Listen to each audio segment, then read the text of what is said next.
رحمت اللہ علیہ درویش تھے دلی کے، بہت سارے لوگ مرید تھے، ایک بڑا خدمت گزار مرید تھا،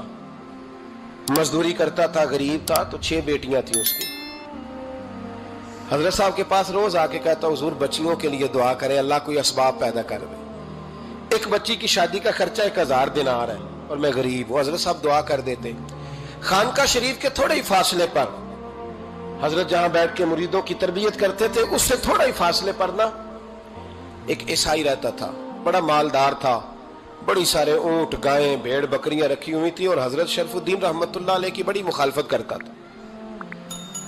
اور یہ جو آپ کا غریب مرید تھا، یہ اس کا پڑوسی تھا، ایک دن بلا کے نا ان کو کہنے لگا کہ تو کدھر جا کے جو ہے وہ ٹکرے مار رہا ہے، وہاں سے کچھ نہیں ملنے والا،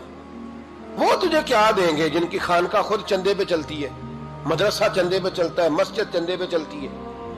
تیری بیٹی کا معاملہ کہاں حل ہوگا؟ تو اس درویش نے کہا کہ تو میرے پیر کو نہیں جانتا، تو مجھے میرا محبوب نہیں ڈٹھا، تو پتہ نہیں نا، تو اس رستے کا مسافر نہیں، تو نہیں جانتا، ان کا بس چلے نا تو وہ ہر قیمت میں میری بیٹیوں کی شادی کرا دیں۔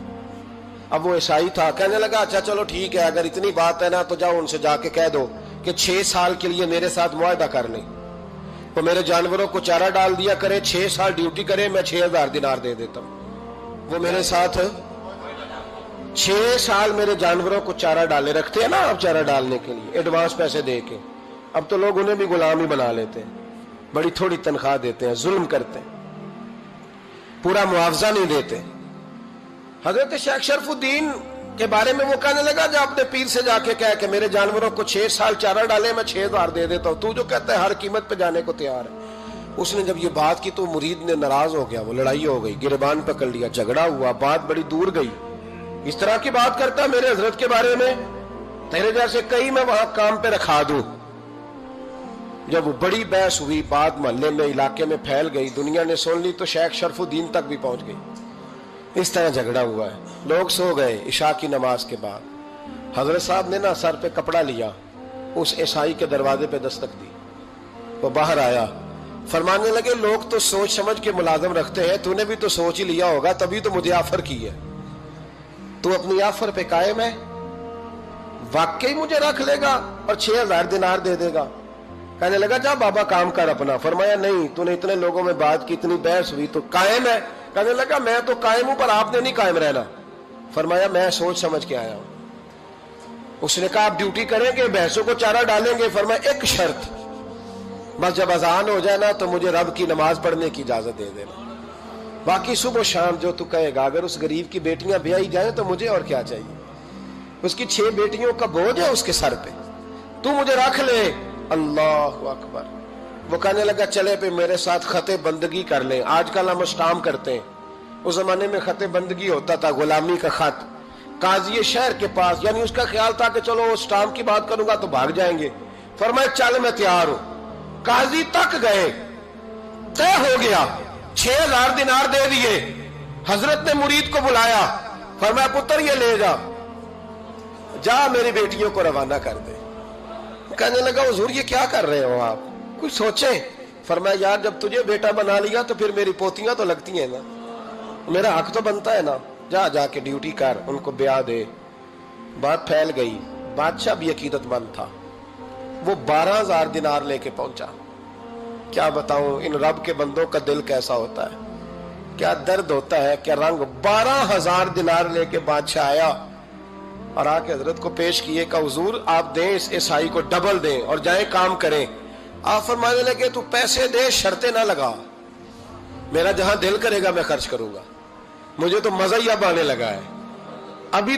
تو لطف آ رہا ہے، ابھی تو ذائقہ آیا ہے کچھ کرنے کا، پیسے دینے ہیں تو دے، پابندی نہ لگا، جہاں میرا دل کرے گا میں۔ اس نے کہا حضور ٹھیک ہے رکھ لیں۔ حضرت نے فجر مسجد میں پڑھی، جیب میں 12000 دینار تھے، اعلان فرمایا بھی کسی اور کی بیٹی بھی بیٹھی ہے تو پیسے میرے پاس ہیں۔ وہ 12000 دینار بھی بانٹ دیا، اور 12000 دینار بانٹ کے نا تو پھر چلے گئے کھیت میں چارہ کاٹنے۔ اس عیسائی کو کسی نے بتلایا کہ ان کے پاس تو 12000 آیا ہے، پر تجھ سے جان نہیں چھڑائی انہوں نے، کہ وعدہ یہ ہوا تھا کہ 6 دیں گے تو جائیں گے، جب تک دیں گے نہیں تیرے گھر میں کام کریں گے۔ وہ نا چارہ کاٹ رہے تھے، حضرت صاحب تو وہاں پہنچ گیا، دور جا کے کھڑا ہو گیا، کہنے لگا بابا پہلے تو میں نے مسلمانوں کے اخلاق سنے تھے، اب تو میں نے دیکھ بھی لیے، پر یہ بتا جب 12,000 آیا تھا جان کیوں نہیں چھڑائی؟ تو حضرت چارہ کاٹتے کاٹتے رو پڑے، فرمانے لگے تو نہیں نہ جانتا یہ بیٹیاں سانجھی ہوتی ہیں، پتہ نہیں نا، میرے رسول پاک نے تو حاتم تائی کی بیٹی کے سر پہ کپڑا رکھ کے کہا تھا بیٹیاں برابر ہوتی ہیں، تو یہ نہیں پتا جب اس کی 6 بیٹیوں کی شادی ہوئی ہے میرے اندر روحانیت کتنی بڑی ہے۔ فرمایا پھر 12,000 آیا ہے تو 2-4 بچیاں پھر گئی ہیں، تو یہ نہیں پتا میں اندر سے راضی کتنا ہوں، میں تیری نوکری کرتا رہوں گا، پتہ نہیں اللہ کتنی بیٹیوں کو بیاہ دے گا۔ اتنا رویا وہ عیسائی کے پیروں میں بیٹھ گیا، کہنے لگا بابا میں نے تیری مخالفت کی ہے پر تیرے قریب آ کے پتہ چلا ہے کہ تو بہت اونچے اخلاق کا مالک ہے، اور اگر تیرا یہ مقام ہے تو تجھے اخلاق سکھانے والے محمد عربی کی شان کتنی ہوگی۔ ظالم کی بولیے جاتے نہیں لوگ جھوٹے گواہ بن کے، وکیل صاحب کو نہیں پتا ہوتا کہ یہ بندہ مجرم ہے جو میرے پاس آیا، کیا مجرموں کے وکیل نہیں ہوتے؟ بولے تو اس کو پتہ نہیں ہوتا وکیل صاحب کو کہ یہ صاحب مجرم ہے، میرے پاس مقدمہ لے کے آئے، اور اگر بے ادبی نہ ہو جائے تو میرا خیال ہے قاضی عدالت کو بھی پتا ہوتا ہے کہ مجرم کون ہے اور مظلوم۔ میرے نبی پاک صلی اللہ علیہ وسلم نے اس قدر زیادہ سختی فرمائی اس مسئلے میں، فرمایا جس کو پتا تھا کہ فلاں آدمی ظالم ہے، ظلم کر رہا، پھر وہ ظالم کا گواہ بنا یا اس نے ظالم کی مدد کی، کتنی کی؟ شارحین لکھتے ہیں چاہے اس نے ایک جملہ بول کے کی، چاہے ایک، سارے بولیے، چاہے ایک غریب کو اس نے ظلم کیا تو کہتے ہیں علاج یہ سی، چاہے ایک جملہ بول کے کی، شارحین اس حدیث کی شرح میں لکھتے ہیں ایک جملہ بول کے چاہے مدد کی، جس بندے نے کسی ظالم کی مدد کی کسی مقدمے میں یا کسی صورت میں اور اسے پتا تھا یہ ظالم ہے، میرے نبی پاک صلی اللہ تعالی علیہ وسلم فرماتے ہیں اگر اس نے مدد کی، ابھی ظالم کی بات نہیں ہو رہی، ظالم کے مددگار کی بات ہو رہی، اگر کسی نے ظالم کی مدد کی تو حضور فرماتے ہیں خدا بھی اس سے بری و ذمہ ہے، رسول بھی اس سے بری و ذمہ ہے۔ سنبھال کے رکھے اپنی نمازیں، قربانیاں، حج، زکوٰۃ سنبھال کے رکھے۔ اگر ظالموں کا مددگار ہے، الیکشن آ لینے دے، آپ کو نظر آ جائے گا کون کون ظالموں کا مددگار ہے، نظر آ جائے گا۔ اپنی جیب سے لوگ پیسے دے کے ظالموں کی مدد کریں گے، ان کے فلیکس چھپوائیں گے، بورڈ لگوائیں گے، جیبوں سے پیسے دے کے۔ ہم نے خود آگ لگائی ہے چمن میں اپنے، بے سبب گردشی ایام کو الزام نہ دو، ہم نے خود نور کا ظلمت سے کیا ہے سودا، کر کے توہین سحر شام کو الزام نہ دو۔ ظالموں کے مددگار میدان میں آ گئے، یہ چھوٹا لفظ نہیں، میرے حبیب پاک صلی اللہ علیہ وسلم نے فرمایا جو ظالم کا مددگار ہے سن لے جو سجن کے ساتھ کچہری جاتا ہے،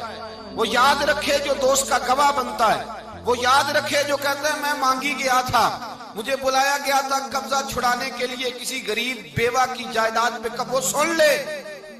تو مدد کر کے نہیں آیا، تو خدا کے ذمے سے نکل گیا ہے۔ رسول پاک نے فرمایا تیرا میرا تعلق ختم ہو گیا، تو ظالم کا مددگار ہو گیا، پھر تو کہتا میں بے چین ہوں، میں بے قرار ہوں، میں آزمائش کا شکار ہوں، پلٹ کے دیکھ تو صحیح تیرا گناہ کتنا بڑا ہے۔ میرے نبی پاک صلی اللہ علیہ وسلم کا ایک اور فرمان سن لیں، ابن ماجہ ابو داؤد میں موجود ہے، اس حدیث کو آپ نے یاد کر لینا ہے، کر لیں گے انشاءاللہ، سارے کہیے انشاءاللہ، کر لیں گے یاد۔ حضور صلی اللہ علیہ وسلم نے فرمایا اگر تو ظالم کی مدد کرے گا نا، یہ لفظ دل کی تختی پہ لکھ لینا، یہ مکافات عمل ہے، مکافات عمل دنیا، ادھر کرو گے تو ادھر بھرو گے۔ فرمایا اگر تو کسی ظالم کی مدد کرے گا، سن لے حضور کا فرمان ہے، اگر تو ابن ماجہ ابو داؤد سیاہ میں موجود ہے، فرمایا اگر تو کسی ظالم کی مدد کرے گا تو رب تعالیٰ مرنے سے پہلے پہلے تیرے اوپر بھی ظالم کو مسلط کر دے گا، تیرے اوپر بھی ایک دفعہ ظلم ضرور ہوگا اگر تو ظالم کی، وہ کسی صورت میں بھی ہو سکتا ہے، کسی صورت میں بھی تیرا بیٹا ہی اٹھ کے ظلم کر دے گا، تو الجھ جائے گا، کسی نہ کسی جگہ تیرے لیے تباہی کا سامان ہوگا، تیرے اوپر ظلم ہوگا، اس لیے کہ تو ظالموں کا مددگار ہے۔ چاہیے یہ تھا کہ تو مظلوم کی مدد کرتا، انسانی ایمانی یقین کا فریضہ سر انجام دیتا، تو ظالموں کا مددگار ہو گیا۔ ٹٹول کے دیکھ لیں، رزلٹ نکال کے دیکھ لیں، ہمارے زمانے میں ظالموں کے مددگار زیادہ ہیں، اتنی لمبی زبانیں نکال کے ظالموں کی مدد کرتے ہیں، بڑے بڑے کالم نویس اللہ نے انہیں قدرت دی لکھنے کی، تو اپنا قلم ظالموں کی مدد میں خرچ کرتے ہیں۔ وہ لوگ جن کو اللہ تبارک و تعالیٰ نے قدرت دی، ہمت دی، طاقت دی، کچھ لوگ ان کے حلقہ احباب میں،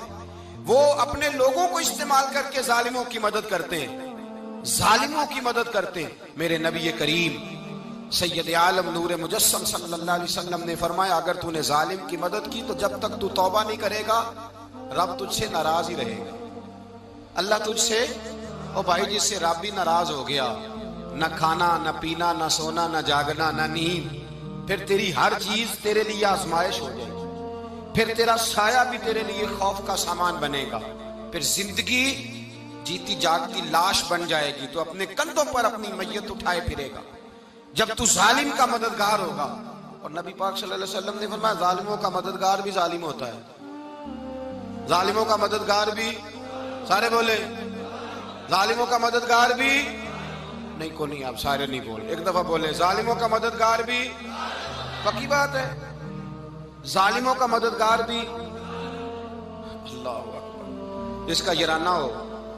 جس کا دوستانہ ہو، جو کہے میں نے نا اس کو اوکھے ویلے کے لیے ظالم کو یاد رکھا ہوا ہے۔ کبھی مشکل میں رکھے نہیں ہوئے لوگوں نے ظالم دوست،